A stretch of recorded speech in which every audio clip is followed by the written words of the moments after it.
మనం ఈరోజు డెఫినెట్ ఇంటిగ్రేషన్లో కొన్ని క్వశ్చన్స్ చూద్దాం. Integral 0 to 2000 pi dx by 1 plus e power sine x. ఈ ఫస్ట్ క్వశ్చన్ చేసిన తర్వాత లీబ్నిజ్ థియరం చూద్దాం. ఓకేనా? So first integral 0 to 2000 pi dx by 1 plus e power sine x. ఈ క్వశ్చన్స్ ఎలా సాల్వ్ చేయొచ్చు అంటే పీరియాడిక్ ఫంక్షన్ ఉపయోగించి చేయొచ్చు.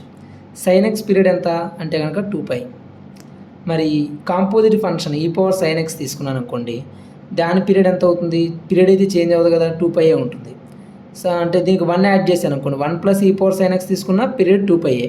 దీని రెసిప్రోకల్ అంటే 1 plus e power sine X period కూడా మనకి 2π ఉంటుంది.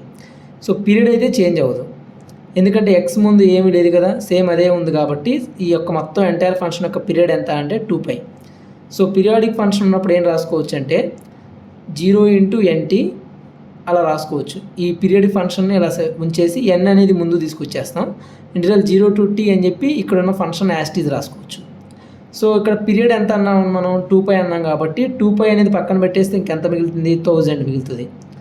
dx by 1 plus e power sine x.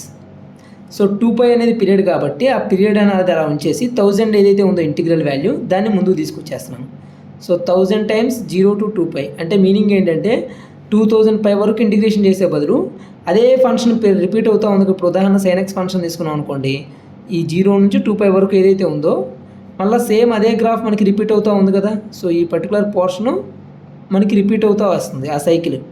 So అలా 1000 టైమ్స్ రిపీట్ అయ్యే సైకిల్ని ఒక్కసారి మనం ఇంటిగ్రేషన్ వాల్యూ 0 నుంచి 2π వరకు ఎంతైతే వాల్యూ ఉందో అదే 1000 టైమ్స్ రిపీట్ అవుతుందని అర్థం. సో అందుకని ముందు 1000 రాసేసుకొని ఇంటిగ్రల్ 0 to 2π వరకు ఉన్న వాల్యూని మనం ఫైండ్ అవుట్ చేస్తే సరిపోతుంది. So 1000 times 0 to 2π dx by 1 plus e power sine X. ఇదేంటి? i అనే వాల్యూ అనుకుందాం. సో ఇంటిగ్రేషన్ వాల్యూ i అనుకుందాం. సో ద సేమ్ వాల్యూ మనకి చేంజ్ అవ్వదు కదా. ఇప్పుడు 0 to 2π అంటే మనకు ఒక ఫార్ములా ఉంది, integral a to b f of x dx equal to integral a to b f of a plus b minus x dx అని చెప్పి రాసుకోవచ్చు. అంటే some of integrations some of limits minus x అని రాసుకోవచ్చు x ప్లేస్లో. అప్పుడు కూడా integration value change అవ్వదు. సో సేమ్ ఇక్కడ కూడా ఇదే ప్రిన్సిపల్ ఇక్కడ అప్లై చేస్తే మనకి ఏమొస్తుందంటే dx by 1 plus e power 0 plus 2π minus x. అంటే x ప్లేస్లో నేను సబ్స్టిట్యూట్ చేస్తున్నానంటే 0 ప్లస్ 2π మైనస్ x అంటే 2π మైనస్ x సబ్స్టిట్యూట్ చేస్తున్నాను. సైన్ ఆఫ్ 360 మైనస్ థీటా ఎంత అవుతుంది? Minus sine theta, fourth quadrant కదా, మైనస్ సైన్ ఎక్స్. సో ఈ రెండు ఐ వాల్యూస్ని మనం ఇప్పుడు యాడ్ చేద్దాం. ఈ ఐ వాల్యూ, ఈ I value same values. 2i is equal to 1000 common వస్తుంది. ఇంటిగ్రల్ 0 to 2π ఇక్కడ వచ్చేసరికి ఈ పవర్ సైన్ ఎక్స్ కాస్తే ఇక్కడ ఇదేమవుతుంది? ఈ పవర్ మైనస్ సైన్ ఎక్స్ అంటే 1 by e power sine X కదా. So e power sine X plus 1, e power sine X ఏదైతే డినామినేటర్లో ఉందో న్యూమినేటర్లోకి వస్తుంది. సో న్యూమినేటర్లోకి వస్తుంది కాబట్టి ఇక్కడ 1 ఉంది, ఇక్కడ ఈ పవర్ సైన్ ఎక్స్ ఉంటుంది. సో ఈ రెండు యాడ్ అయితే ఏమవుద్ది? 1 plus e power sine X వస్తుంది న్యూమినేటర్లో. డినామినేటర్లో కూడా మనకి 1 plus e power sine X అనేది ఉంటుంది. సో కావాలంటే ఒకసారి చెక్ చేసి చూసుకోండి. ఈ పవర్ మైనస్ సైన్ ఎక్స్ నేను రాయొచ్చు, 1 by e power sine x రాయొచ్చు. అప్పుడు 1 ప్లస్లో ఏమొస్తుంది? ఈ power sine X plus 1 by e power sine x. ఈ పవర్ సైన్ ఎక్స్ ఏదైతే డినామినేటర్లో ఉందో న్యూమినేటర్లోకి వెళ్తుంది, అప్పుడు ఈ పవర్ సైన్ ఎక్స్ వస్తుంది ఇక్కడ. సో ఈ 1 plus e power sine x by 1 plus e power sine X వస్తుంది. రెండు క్యాన్సిల్ అయిపోతే integral dx. So 1000 times integral dx అంటే 0 to 2π. సో x కాబట్టి 1000 ఇంటూ దీన్ని ఇలా రాసుకోవచ్చు. 1000 ఇంటూ dx అంటే x. So x upper limit, lower limit. So 2π minus 1000 times 2π వస్తుంది వాల్యూ మనకి. దేని వాల్యూ? ఇది 2i వాల్యూ. మనకు కావాల్సిన వాల్యూ ఏంటి? ఈ ఇంటిగ్రేషన్ యొక్క వాల్యూ. సో i వాల్యూ కావాలి కాబట్టి 2 క్యాన్సిల్ చేస్తే 1000π. సో ఆన్సర్ ఎంత అవుద్ది అంటే ఇప్పుడు 1000π is the answer. So required answer ఎంత అంటే 1000π. సో లిమిట్స్ ఏం చేసామంటే ఇక్కడ upper limit minus lower limit. నాకు తెలిసి ఇక్కడ ఈ స్టెప్ మీకు కొంచెం అవన్నీ అర్థమై ఉండదు. నేను ఇక్కడ ఏం చేశాను ఒకసారి మళ్ళీ ఎక్స్ప్లెయిన్ చేస్తున్నాను చూడండి. దీని ఏం రాసుకోవచ్చు? 1000 అనేది ఇలా రాసేసుకొని integral 0 to 2π dx by 1 plus 1 by e power sine x రాయొచ్చు కదా. దీన్ని ఈ పవర్ మైనస్ సైన్ ఎక్స్ని 1 బై ఈ పవర్ సైన్ ఎక్స్గా రాసుకుంటే దీన్ని మళ్ళీ ఫర్దర్గా ఏం రాయొచ్చు? 0 to 2π ఈ పవర్ సైన్ ఎక్స్ అనేది LCM. So e power sine X న్యూమినేటర్లోకి వెళ్తుంది, ఇక్కడేమో ఈ power sine X plus 1. Same base ఉంది ఇక్కడ సేమ్ బేస్ ఉంది కాబట్టి యాడ్ చేస్తున్నాం. న్యూమినేటర్స్ యాడ్ చేస్తే ఏమొస్తుంది? 1 ఇక్కడ 1, ఇక్కడ e power sine x. 1 plus e power sine x by 1 plus e power sine x రెండు క్యాన్సిల్ అయిపోవడం వల్ల ఈ విధంగా వస్తుంది. అర్థమైందా? తర్వాత నెక్స్ట్ మనం లీబ్నిజ్ థీరం చూద్దాం. లీబ్నిజ్ థీరం ఏంటంటే f of x equal to integral g of x to h of x f of t dt అయితే దెన్ దాని యొక్క differentiation d by dx of f of x అంటే nothing but F dash X value ఎంత అంటే f of H of x into h dash X minus f of g of x into g dash x. ఇది Leibniz theorem. ఏంటి Leibniz theorem అంటే సింపుల్గా చెప్పాలంటే ఒక integration ఒక ఫంక్షన్ ఉంది. దాని యొక్క ఇంటిగ్రేషన్ ఎలా ఉందంటే ఇక్కడ వేరియబుల్ ఏంటి ఇన్ టర్మ్స్ ఆఫ్ టీలో ఉంది. టీ అనేది వేరియబుల్. లిమిట్స్ దేంట్లో ఉన్నాయి in terms of functions in X. ఇది జీ ఆఫ్ ఎక్స్, ఇది H of x, lower limit upper limit. దీని యొక్క ఈ మొత్తం ఇంటిగ్రేషన్ యొక్క మొత్తం వాల్యూని some F of X capital F of X అనుకుంటే ఈ వాల్యూ దాని యొక్క డిఫరెన్షియేషన్ దాని యొక్క డెరివేటివ్ ఏమవుతుందంటే ఈ ఫంక్షన్ చూసారా ఎఫ్ ఆఫ్ టీ దీంట్లో అప్పర్ లిమిట్ పెట్టండి. అప్పర్ లిమిట్ సబ్స్టిట్యూట్ చేస్తే ఏమవుద్ది F of H of X వస్తుంది. ఏదైతే లిమిట్ పెట్టామో దాని డిఫరెన్షియేషన్ ఇక్కడ రాయాలి హెచ్ డాష్ ఎక్స్ మైనస్ అంటే upper limit minus lower limit రాసినట్టుగానే కాకపోతే ఏంటంటే ఇక్కడ అప్పర్ లిమిట్ పెట్టి అప్పర్ లిమిట్ యొక్క డిఫరెన్షియేషన్ కూడా చేయాలి మైనస్ లోవర్ లిమిట్ కూడా సబ్స్టిట్యూట్ చేసి లోవర్ లిమిట్ యొక్క డిఫరెన్షియేషన్ చేయాలి. దీని యొక్క ప్రూఫ్ ఒకసారి చూద్దాం. చిన్నదే 3-4 స్టెప్స్ అయిపోతుంది. అంటే సపోజ్ ఏంటంటే ఇచ్చిన ఫంక్షన్ వచ్చేసరికి జీ ఆఫ్ ఎక్స్ నుంచి h of x lower limit upper limit f of t dt. ఇక్కడ ఒక వేరియబుల్ ఉంది, ఇక్కడ లిమిట్స్ వచ్చేసరికి వేరే వేరియబుల్స్లో ఉన్నాయి lower limit upper limit. Suppose దీని యొక్క వాల్యూ నేను సమ్ పీ ఆఫ్ టీ అనుకుంటున్నాను. అంటే దీని యొక్క integration value integral f of t dt value p of t అనుకుంటున్నాను. దీనికి నేను ఏం చేయాలి ఇప్పుడు లిమిట్స్ అప్లై చేయాలి అంతే కదా. ఇండెఫినెట్ ఇంటిగ్రేషన్ లిమిట్స్ తీసేస్తే ఏమవుద్ది ఇండెఫినెట్. దాని యొక్క వాల్యూ నేను పీ ఆఫ్ టీ అనుకుంటున్నాను. సో లిమిట్స్ అప్లై చేస్తే ఏమొస్తుంది p of H of x minus p of g of x upper limit minus lower limit ఇదే కదా వచ్చేది. అయితే ఈ యొక్క మొత్తం ఇంటిగ్రేషన్ ఏమంటున్నాడంటే వాడు ఎఫ్ ఆఫ్ ఎక్స్ అనుకుంటున్నాడు. ఈ ఎఫ్ ఆఫ్ ఎక్స్ అని చెప్పి ఇచ్చాడు దీని వాల్యూ. సో మనకి ఏమడుగుతున్నా అంటే d by dx of f of x అంటే ఏంటి మీనింగు ఎఫ్ డాష్ ఎక్స్ అంతే కదా. So F dash x differentiation ఏమవుద్ది అనేది లీబ్నిజ్ థీరం చెప్తుంది. ఏమవుద్ది బోత్ సైడ్స్ డిఫరెన్షియేషన్ చేయడమే కదా. So F dash X equal దీని డిఫరెన్షియేషన్ ఏమవుద్ది P dash into H of X మళ్ళీ inner derivative H dash X minus P dash into G of X మళ్ళీ inner differentiation G dash X. So ఇప్పుడు మనకి కరెక్ట్గా చూసుకుంటే కనుక మనకి ఇక్కడ P dash H of X అనేది ఉంది చూసారా దాని ప్లేస్లో మనం ఏం తీసుకురావాలి F of H of X తీసుకురావాలి. అది ఎలా వచ్చిందంటే మనకి ఇది వచ్చింది కదా ఈ స్టెప్. ఇప్పుడు మనకి స్టార్టింగ్లో మనం ఏం తీసుకున్నాం integral f of t dt దీని యొక్క ఇండెఫినెట్ ఇంటిగ్రేషన్ వాల్యూ ఏమనుకున్నాం మనం పీ ఆఫ్ టీ. ఇదిగోండి ఈ step integral f of t dt equal to p of t అనుకున్నాం. సో బోత్ సైడ్స్ డిఫరెన్షియేషన్ చేస్తే ఏమవుద్ది డిఫరెన్షియేషన్ ఇంటిగ్రేషన్ క్యాన్సిల్ అయిపోయి ఇక్కడ మనకి ఎఫ్ ఆఫ్ టీ వాల్యూ దేనికి ఈక్వల్ అవుతుంది అంటే పీ డాష్ టీకి ఈక్వల్ అవుతుంది అంతేగా. బోత్ సైడ్స్ డిఫరెన్షియేషన్ తీసుకుంటే ఇంటిగ్రేషన్ డిఫరెన్షియేషన్ క్యాన్సిల్ అయిపోతుంది ఆపోజిట్ కాబట్టి ఇక్కడ పీ డాష్ టీ వస్తుంది. So p dash t value f of t. మరి ఇక్కడ టీ ప్లేస్లో ఈ డిఫరెన్షియేషన్ ఉంటే ఎఫ్ ఆఫ్ టీ రాసాం. మరి పీ డాష్ టీలో ఎఫ్ ఆఫ్ టీ వచ్చింది. మరి P dash H of X ఉంటే ఇక్కడ ఏమొస్తుంది F of H of X వస్తుంది. సో అదే ఇక్కడ మనం రాయబోతున్నాం. సో ఇక్కడ ఏం రాసుకోవచ్చు అంటే F dash X equal to P dash H of X plus ఏం రాయొచ్చు F of H of X రాయొచ్చు H dash X minus P dash G of X plus ఏం రాయొచ్చు P dash G of x అంటే f of g of X వస్తుంది into g dash x. అర్థమైందా ఇదే Leibniz theorem. So ఏం చెప్తున్నాడు Leibniz f of x equal to integral g of x to h of x f of t dt అయితే దాని యొక్క differentiation ఏమవుతుంది అంటే అప్పర్ లిమిట్ సబ్స్టిట్యూట్ చేయాలి. దాని తర్వాత అప్పర్ లిమిట్ యొక్క అప్పర్ లిమిట్ డిఫరెన్షియేషన్ ఇది మైనస్ లోవర్ లిమిట్ సబ్స్టిట్యూట్ చేయాలి ఫంక్షన్లో లోవర్ లిమిట్ యొక్క డిఫరెన్షియేషన్ అది డెరివేటివ్ అడిగినప్పుడు. సో మనకి ఏం చేశానంటే నేను దీని యొక్క indefinite value some P of T అనుకున్నాను. Upper limit lower limit substitute చేశాను. ఈ బోత్ సైడ్ డిఫరెన్షియేషన్ చేస్తే నాకు ఎఫ్ డాష్ ఎక్స్ వచ్చింది. అయితే మనకి దీని బోత్ సైడ్ డిఫరెన్షియేషన్ చేస్తే నాకు పీ డాష్ టీ దేనికి ఈక్వల్ వచ్చింది ఎఫ్ ఆఫ్ టీ. సో దీని ప్లేస్లో ఏం సబ్స్టిట్యూట్ చేయొచ్చు నేను f of H of x substitute చేయొచ్చు. అలానే p dash G of X plus ఏం సబ్స్టిట్యూట్ చేయొచ్చు నేను f of g of x substitute చేయొచ్చు. అర్థమైందా ఇది లీబ్నిజ్ థీరం. ఇప్పుడు ఒక క్వశ్చన్ చూద్దాం లీబ్నిజ్ మీద. ఇది చూస్తే మనకి ఎఫ్ ఆఫ్ ఎక్స్ వాల్యూ ఏమి ఇచ్చాడంటే integral X square to X square plus 1 e power minus tea square dt ఇచ్చాడు. ఎఫ్ ఆఫ్ ఎక్స్ ఏ ఇంటర్వెల్లో ఇంక్రీజ్ అవుతూ ఉంది. మనకి ఇంక్రీజింగ్ ఫంక్షనా డిక్రీజింగ్ ఫంక్షన్ అయి తెలుసుకోవడానికి ఏం చేస్తాం ఇంక్రీజింగ్ ఫంక్షన్ అంటే F dash X value greater than 0 ఉండాలి ఫస్ట్ డెరివేటివ్. సో డిఫరెన్షియేషన్ చేయాలి కాబట్టి మనం దీని యొక్క డిఫరెన్షియేషన్ చేద్దాం. ఎఫ్ ఆఫ్ ఎక్స్ వాల్యూ ఇది, ఎఫ్ డాష్ ఎక్స్ అంటే దీని యొక్క డిఫరెన్షియేషన్, బోత్ సైడ్స్ డిఫరెన్షియేషన్ చేస్తున్నాం. దీని డిఫరెన్షియేషన్ కనుక్కుంటే దాన్ని ఏమంటాం, లీబ్నిజ్ థియరమే కదా.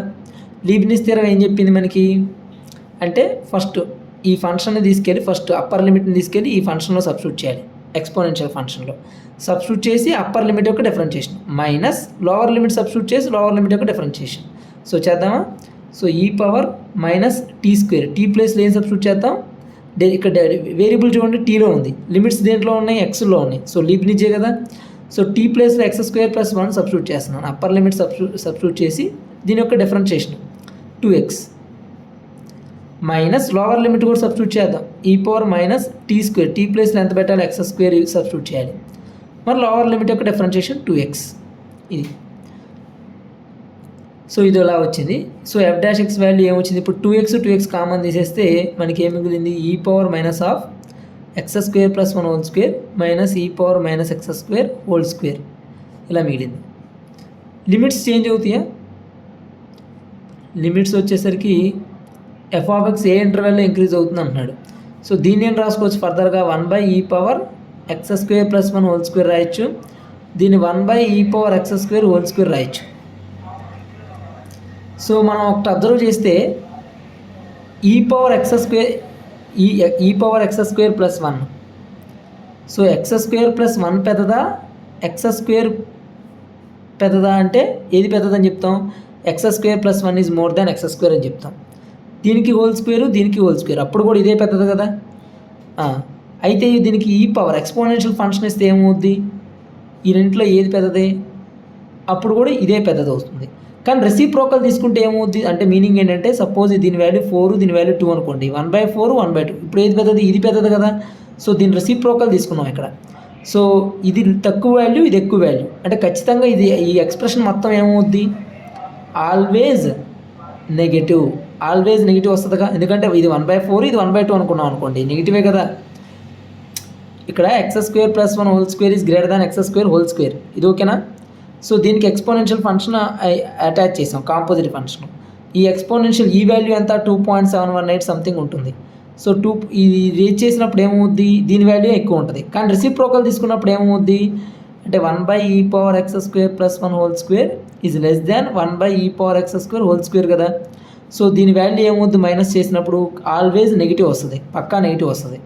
సో ఎక్స్ అనేది ఇప్పుడు ఏది ఉంటేనే మనకి ఎఫ్ డాష్ ఎక్స్ ఈ మొత్తం వాల్యూ గ్రేటర్ దాన్ 0 రావాలంటే ఏం జరగాలి, ఇది కూడా నెగిటివ్ అవ్వాలి, అప్పుడేగా నెగిటివ్ పాజిటివ్ అయ్యేది. సో ఇది పాసిబుల్ అవుద్దా, -2, ఇంటర్వల్ పాసిబుల్ అవుద్దా, అవ్వదుగా, ఎందుకంటే పాజిటివ్ వాల్యూస్ కూడా ఉన్నాయి. సో ఇది పాసిబుల్ అవ్వదు. నో వాల్యూ ఆఫ్ ఎక్స్ అనేది కూడా పాసిబుల్ కాదు. 0 to ఇన్ఫినిటీ చూడండి, అన్ని పాజిటివ్ వాల్యూస్ తీసుకుంటే నెగిటివ్ వస్తుంది కానీ పాజిటివ్ రాదు కదా. సో ఇది కూడా eliminated. So option d is the answer. అంటే -∞ to 0 అంటే నెగిటివ్ రియల్ నెంబర్స్ తీసుకున్నప్పుడు మనకి ఇక్కడ negative always negative. So negative positive అవుద్ది, ఎఫ్ డాష్ ఎక్స్ మనకి గ్రేటర్ దాన్ 0 వస్తుంది. ఆ వాల్యూస్లో మనకి ఇంక్రీజింగ్ ఫంక్షన్ వస్తుంది. సో ఇదనమాట. సో లీబ్నిజ్ యొక్క ఎగ్జాంపుల్ ఇది. అలానే ఇంకో ఎగ్జాంపుల్ చూద్దాం. The value of limit X approaches to 0 1/x³ integral 0 to x t into ln of, ln అంటే న్యాచురల్ లాగరిథంని ln అని రాస్తాం. సో బేస్ ఈ ఉంటుంది, ఓకేనా. 1 + t/t⁴ + 4 dt. దీని వాల్యూ ఎంత అని అడుగుతున్నాడు, 0నా 1/12 1/24 1/64 అని అడుగుతున్నాడు. సో దీన్ని ఎలా చేద్దాం, limit x is approaching to 0 అన్నాడు. So limit x approaches to 0 integral 0 to x t ln of 1 + t/t⁴ + 4 dt. డినామినేటర్లో x³ 1/x³ అంటే ఏంటి, ఈ మొత్తానికి డినామినేటర్లో x³ ఉందని అర్థం. So limit is x approaching to 0, ఈ మొత్తం ఫంక్షన్కి లిమిట్ అప్లై చేస్తున్నాం. x ఈజ్ అప్రోచింగ్ టు 0 అంటే x ప్లేస్లో 0 పెట్టామనుకోండి, ఇంటిగ్రల్ 0 to 0 చేస్తే ఏమొస్తుంది, ఇది 0నేగా, ఎందుకంటే అప్పర్ లిమిట్ సేమే లోవర్ లిమిట్ కూడా సేమే. సో దీని యొక్క ఇంటిగ్రేషన్ వాల్యూ ఇండెఫినెట్ అనుకుంటే లిమిట్స్ పక్కన తీస్తే first upper limit lower limit తీస్తే ఇండెఫినెట్ వాల్యూ వస్తుంది కదా. దానికి అప్పర్ లిమిట్ లోవర్ లిమిట్ రెండు సేమ్ అయితే ఏమవుద్ది, 0 వస్తుంది. సో దీని వాల్యూ 0 ఎప్పుడు when x is approaching to 0. అదేవిధంగా డినామినేటర్ వాల్యూ కూడా పెట్టండి, x ప్లేస్లో 0 పెడితే ఏమవుతుంది, 0 అంటే 0/0 ఫామ్ వస్తుంది. కాబట్టి మనం ఏ రూల్ అప్లై చేస్తాం, లిమిట్స్లో ఎల్హాస్పిటల్ అప్లై చేస్తాం. సో ఎల్హాస్పిటల్ అప్లై చేస్తే LH రూలు మనకి ఏమొస్తుందో చూద్దాం. Limit h approaches to 0 form వస్తే ఎలా హాస్పిటల్ అంటే ఫస్ట్ న్యూమరేటర్ని సెపరేట్గా డినామినేటర్ని సెపరేట్గా డిఫరెన్షియేషన్ చేయాలి. సో న్యూమరేటర్ని సెపరేట్గా డిఫరెన్షియేషన్ చేయండి. చేస్తే మనకి లీబ్నిజ్ థీరమేగా, ఎందుకంటే చూడండి లిమిట్స్ వచ్చేసరికి ఒక వేరియబుల్లో ఉంది ఎక్స్, ఇక్కడ వచ్చే వేరియబుల్ వచ్చేసరికి టీ ఉంది. సో లీబ్నిజ్ ఏం చెప్పాడు, ఫస్ట్ అప్పర్ లిమిట్ సబ్స్టిట్యూట్ చేయండి అంటున్నాడు. ఈ ఫంక్షన్ మొత్తానికి ఎక్స్ అనేది సబ్స్టిట్యూట్ చేయాలి. చేస్తే ఏమవుతుంది, X ln of 1 plus x by x power 4 plus 4, ఇది అప్పర్ లిమిట్. అప్పర్ లిమిట్ యొక్క డిఫరెన్షియేషన్ ఎంత, ఎక్స్ డెరివేటివ్ ఎంత 1 మైనస్ లోవర్ లిమిట్ సబ్స్టిట్యూట్ చేయండి. లోవర్ లిమిట్ అంటే 0 సబ్స్టిట్యూట్ చేస్తే ఏమొస్తుంది, 0 డిఫరెన్షియేషన్ 0. సో ఇక లోవర్ లిమిట్ అవసరంలా. సో అప్పర్ లిమిట్ అయిపోయింది. తర్వాత డినామినేటర్లో ఏం రాద్దాం, ఎక్స్ క్యూబ్ యొక్క డిఫరెన్షియేషన్, దీన్ని కూడా సెపరేట్గా డిఫరెన్షియేషన్ చేయాలిగా. ఎక్స్ క్యూబ్ డిఫరెన్షియేషన్ ఎంత, 3x². సో ఇది ఫర్దర్గా ఏం రాసుకోవచ్చు అంటే x ln of 1 plus x by x power 4 plus 4 into 3x² ఇలా వచ్చింది. ఇక్కడ x క్యాన్సిల్. సో ఇదేం రాసుకోవచ్చు, ln of 1 plus x by x, ఇంకేం మిగిలింది 3 times x power 4 plus 4 మిగిలింది ఇక్కడ. ఇదంతా కూడా లిమిట్ x అప్రోచెస్ టు 0, ఇది అప్లై చేస్తూనే ఉండాలి. ఇక్కడ కూడా అంతే, limit x is approaching to 0. So X ప్లేస్లో 0 పెడితే ఏమవుతుంది, మనకి ఒక వాల్యూ తెలుసు, ఇది స్టాండర్డ్ ఫంక్షన్ కదా. ln of 1 plus x by x value ఎంత 1. ఎలా అంటే ఎల్హాస్ పట్ల అప్లై చేయండి కావాలంటే ln of 1 plus x by x తీసుకుంటే లిమిట్ x అప్రోచెస్ టు 0, దీని మొత్తం వాల్యూ 1. ఎక్స్ ప్లస్లో 0 పెడితే ln 1 ఎంత 0, ఎక్స్ ప్లస్లో 0/0 ఫామ్ వస్తే దీన్ని ఏమైనా సెపరేట్గా డిఫరెన్షియేషన్ చేయాలి, న్యూమరేటర్ని డినామినేటర్ని. ln of 1 plus x అంటే 1/1 plus x, మళ్ళీ దీని డిఫరెన్షియేషన్ ఎంత, inner differentiation 1 by X differentiation ఎంత 1. ఇప్పుడు ఎక్స్ ప్లస్లో 0 పెట్టండి ఏమొస్తుంది 1. సో దీని యొక్క స్టాండర్డ్ వాల్యూ ఎంత 1. So 1/3 times x power 4 plus 4 ఇది మిగిలింది. Limit x approaches to 0, X ప్లస్లో 0 పెట్టేస్తే ఏం మిగులుతుంది, ఇంకా 1/3 into 4 1/12 మిగిలింది. So answer 1/12. సో అర్థమైందా, the value of limit x approaches to 0 1/x³ 0 to x t ln of 1 plus t by t power 4 plus 4 dt, దీని వాల్యూ ఎంత అని అడిగాడు. నేను ఇచ్చిన క్వశ్చన్ని కరెక్ట్గా రాసుకున్న తర్వాత ఎక్స్ ప్లస్లో 0 పెట్టేస్తే 0 to 0 ఉంటే లిమిట్స్ ఏమవుద్ది, దాని వాల్యూ 0, కింద డినామినేటర్లో కూడా 0 వచ్చింది. సో హాస్పిటల్ రూల్ అప్లై చేశాను, మనకి ఆన్సర్ వచ్చేసింది. ఓకేనా, నెక్స్ట్ ఇంకో క్వశ్చన్ చూద్దాం. ఇది వచ్చేసరికి ఇంటిగ్రల్ డెఫినెట్ ఇంటిగ్రేషన్లోనే వాల్యూ ఆఫ్ ద ఇంటిగ్రల్ కనుక్కోమంటున్నాడు. 0 to π/2 అంటే ఫస్ట్ క్వాడ్రంట్లో ఉన్న లిమిట్స్ అండి. 0 to π/2 ఇచ్చాడు. 3 into root of cos theta by root cos theta plus root sin theta whole power 5 d theta, దీని వాల్యూ కావాలి. సపోజ్ దీని వాల్యూని i అనుకుందాం. సో అసలు i equal to integral 0 to π/2 3 root cos theta by root cos theta plus root sin theta whole power 5 cos theta by root cos theta plus root sin theta whole power 5 d theta. So మనకేం తెలుసు, integral a to b f of x dx నేను రాసుకోవచ్చు అంటే integral a to b f of a plus b minus x dx కూడా రాసుకోవచ్చు. అంటే value అయితే change అవుతుంది, a plus b minus x కూడా రాయొచ్చు. సో ఇంటిగ్రల్ 0 to π/2 దీన్ని నేను రాసుకోవచ్చు 3 into root of cos of theta ప్లస్లో π/2 minus theta 0 plus π/2 minus theta అంటే cos of 90 minus theta అంటే sin theta. బై డినామినేటర్లో ఏమొస్తుంది, రూట్ కాస్ థీటా ప్లస్లో root sine theta, root sine theta ప్లస్లో root cos theta whole power 5 d theta.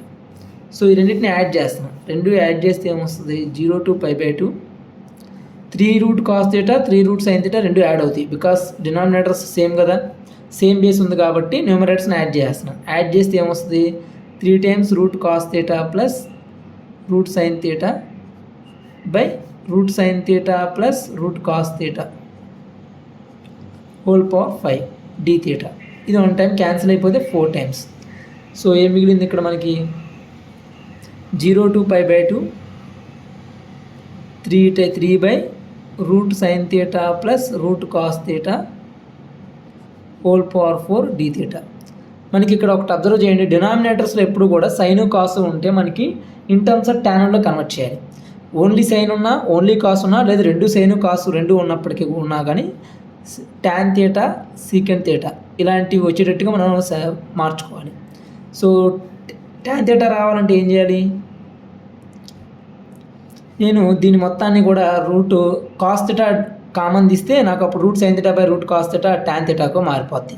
So root cos theta common తీస్తే ఏమొస్తుంది, root cos theta common తీస్తే root tan theta plus 1 whole power 4 వస్తుంది. Root cos theta ఈ బ్రాకెట్లోంచి బయటకు వస్తే root cos theta whole power 4గా బయటకు వస్తుంది. అంటే root cos theta whole power 4 అంటే కాస్ స్క్వేర్ థీటాతో వస్తుంది, అంటే కాస్ స్క్వేర్ థీటా వస్తుంది. ఇక్కడ ఈ కాస్ స్క్వేర్ థీటా న్యూమరేటర్లోకి వెళ్తే ఏం రాసుకోవచ్చు, secant square theta d theta ఇలా రాసుకోవచ్చు. ఇది అర్థమయ్యి ఉంటుంది అనుకున్నాను నేనైతే. రూట్ కాస్ థీటా కామన్ తీస్తే మనకేమొస్తుంది, root sine theta by root cos theta అంటే రూట్ టాన్ థీటా వస్తుంది plus 1. Root cos theta whole power 4 ఎంత, cos square theta. Root cos theta whole square అంటే cos theta, cos theta whole square అంటే మళ్ళీ cos square theta. అది న్యూమరేటర్లో రాశాను, secant square థీటాగా రాశాను. ఇప్పుడు నేనేం చేసుకోవచ్చు, టాన్ థీటా నేను రాసుకోవచ్చు అంటే టీ స్క్వేర్గా తీసుకుంటున్నాను. లేకపోతే tan theta equal t square. అప్పుడు టాన్ థీటా డెరివేటివ్ ఎంత, secant square theta d theta equal to t square అంటే 2t dt. సో న్యూమరేటర్ మొత్తం ప్లేస్లో ఏం రాయొచ్చు, 2t dt రాయొచ్చు. లిమిట్స్ చేంజ్ అవుతాయిగా. ఇక్కడ వేరియబుల్ వచ్చేసరికి థీటా, ఇక్కడ వేరియబుల్ వచ్చేసరికి టీ. సో టాన్ 0 ఎంత, 0. టాన్ π/2 ఎంత, infinity. 3 into secant square theta d theta అంటే 2t dt by root tan theta అంటే రూట్ టీ స్క్వేర్ అంటే t ప్లస్ 1 హోల్ పవర్ 4 ఇలా వచ్చింది. సో దీన్ని ఫర్దర్గా ఏం రాసుకోవచ్చు చూద్దాం. Integral 0 to infinity 3 into 2 6. దీని వాల్యూ కూడా 2i value 6 times t dt by 1 plus tea whole power 4 వచ్చింది. 1 ప్లస్ టీ ఉంది కాబట్టి ఇక్కడ ఏం క్రియేట్ చేయాలి, న్యూమరేటర్లో +1 -1 రాసుకుంటాను. సో t ప్లస్ 1 ఒకసారి -1 ఒకసారి రాసుకొని సపరేట్ చేద్దాం. So 6 times integral 0 to infinity t plus 1 by 1 t plus 1 whole power 4 minus integral 0 to infinity 1/1 plus tea whole power 4 ఇలా రెండుగా సపరేట్ చేశాను. సో దీనంతా కూడా 2i value. 2i is equal to 6 times integral 0 to infinity upper limit minus lower limit t plus 1 cancel అయితే ఇక్కడ ఏమొస్తుంది, t plus 1 whole cube. So integral 0 to infinity 1/1 plus tea whole cube minus integral 0 to infinity 1/1 plus tea whole power 4 dt. ఇక్కడ కూడా dt. So దీన్ని ఏం రాసుకోవచ్చు 3 times. So i is equal to 3 times. దీన్ని ఏం రాయొచ్చు అంటే 1 ప్లస్ టీ హోల్ పవర్ -3 రాయొచ్చు కదా. సో లీనియరే కాబట్టి 1 plus tea whole power -2 by -2 వస్తుంది. 1 plus 2 whole power -2 by -2 minus integral 1 plus tea whole power -4 అంటే 1 plus tea whole power -3 by -3 0 to infinity limits. So i value ఏమవుద్దప్పుడు మనకి upper limit infinity పెడితే దీని వాల్యూ అంతా 0. ఎందుకని ఇది నేను రాసుకోవచ్చు అంటే -1/2 times 1 plus tea whole square రాయొచ్చు. దీన్ని minus of minus plus 1/3 times 1 plus tea whole cube రాయొచ్చు. 0 to ఇన్ఫినిటీ సబ్స్టిట్యూట్ చేస్తే ఈ 1/∞ 0, ఇది కూడా 0. సో అప్పర్ లిమిట్ వచ్చేసరికి 0 మైనస్ లోవర్ లిమిట్ పెడితే 0 పెడితే ఏమవుతుంది ఇక్కడ -1/2 ప్లస్ 1/3 ఇలా వస్తుంది. సో 3 టైమ్స్ మైనస్ లోపలికి వెళ్తే 1/2 మైనస్ 1/3. సో 3 - 2 అంటే 1/6. సో 1/2. సో 1/2 అంటే answer 0.5 is the answer. So అర్థమైంది ఇది ఎలా సాల్వ్ చేసామనేది. సో 0 to π/2 ఇచ్చాడు, దీని యొక్క వాల్యూ అడిగాడు. 3 route cos theta by root cos theta plus root sine theta whole power 5 d theta. So దీన్ని ఏం చేసామంటే మనం integral a to b f of x dx equal integral a to b f of a plus b minus x dxగా రాసుకోవచ్చు. Integration value change అవ్వదు. So limits add చేసి -x అంటే -θ పెట్టాను. అంటే π/2 -θ సబ్స్టిట్యూట్ చేస్తే in terms of sine theta cos theta plus sine theta plus cos theta వచ్చింది. ఈ రెండు ఇంటిగ్రేషన్ వాల్యూస్ సేమ్. సో రెండింటిని యాడ్ చేస్తే మనకి ఒక route cos theta plus root sine theta cancel అయిపోయింది. క్యాన్సిల్ అయిన తర్వాత ఎప్పుడు డినామినేటర్లో కాస్ థీటా సైన్ థీటా ఉంటే దాన్ని ఇన్ టర్మ్స్ ఆఫ్ టాన్లోకి మారుస్తాం. సో టాన్లోకి మార్చాలి కాబట్టి నేను రూట్ కాస్ థీటా కామన్ తీసాను. అప్పుడు route tan theta plus 1 whole power 4గా మారింది. రూట్ కాస్ థీటా బయటకు వస్తే సీకెండ్ స్క్వేర్ థీటా అయింది, అంటే కాస్ స్క్వేర్ థీటా అయింది. కాస్ స్క్వేర్ థీటా న్యూమరేటర్లో తీసుకెళ్తే సీకెండ్ స్క్వేర్ థీటా అయింది. సో ఇమీడియట్గా వెంటనే నేను tan theta equal t square తీసుకున్నాను, ఎందుకంటే రూట్ ఉంది కదా. అదే రూట్ లేకపోతే tan θ = t అనుకునేవాడిని. రూట్ కూడా ఉంది కాబట్టి t² అనుకున్నాను. So secant square θ dθ value 2t dt వచ్చింది. ఈ 2t dtని తీసుకొచ్చి ఇక్కడ సబ్స్టిట్యూట్ చేశాను. దీనికి ఇక్కడ నుంచి ఫర్దర్గా ఇక మనం ఇక్కడ చూస్తే కనుక t+1 ఈ 6 అనే కాన్స్టెంట్ బయట పెట్టేస్తే ఇంకేం మిగిలింది ఇక్కడ t/t+1 మిగిలింది. ఈ టీకి ఏం చేశానంటే నేను +1 ఉంది కాబట్టి ఇక్కడ ఒకసారి +1 -1 యాడ్ చేసి సబ్ట్రాక్షన్ చేశాను. సో సబ్ట్రాక్షన్ చేయడం ద్వారా దీన్ని 2గా విడగొట్టాను. t+1 ఒకసారి -1/1 ఒకసారి. సో ఆల్జిబ్రిక్ మారిపోయింది కానీ ఇండెఫినెట్ ఇంటిగ్రేషన్ అయ్యాక లాస్ట్లో లిమిట్స్ అప్లై చేస్తే మనకి ఎంత వచ్చిందంటే 1/2 వచ్చింది. అంటే 0.5 is the answer. So thank you very much.